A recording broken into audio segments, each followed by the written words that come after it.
ในวันที่ 5 พฤษภาคม 2026 ที่แผนกการเงินนครหลวงเวียงจันทร์ได้จัดกองประชุมฝึกอบรมเผยแพร่ระบบคุ้มครองการเงินตัดแสงด้วยระบบอิเล็กทรอนิกส์ให้องค์การปกครองตัดแสงโดยการเป็นประธานของทานเวียงสาลีอินทพรมหัวหน้าแผนกการเงินนครหลวงเวียงจันทร์มีหัวหน้าห้องหัวหน้าแขนง3สายตั้งและแขนงอ้อมข้างแผนกการเงินนครหลวงคณะปกครองตัดแสง36ตัดแสงที่ขึ้นกับนครหลวงเวียงจันทร์คณะห้องการเงินประจำเก้าเมืองพร้อมด้วยนักวิทยากรและนักสัมมนากรเข้าร่วมโดยปฏิบัติตามข้อตกลงของทานเจ้าของนครหลวงเวียงจันทร์ว่าด้วยการทำห้องเอาระเบียบการคุ้มครองการเงินตัดแสงฉบับเลขที่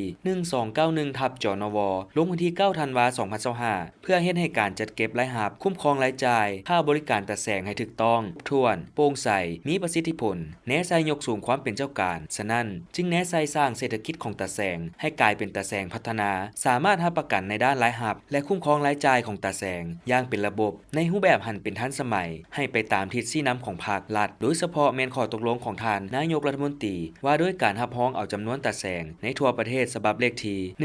147ทับนยลงวันที่17พฤศจิกายน2025คำแนะนำของคณะจัดตั้งศูนย์กลางภาคเกี่ยวกับการสร้างตัดแสงฉบับเลขที่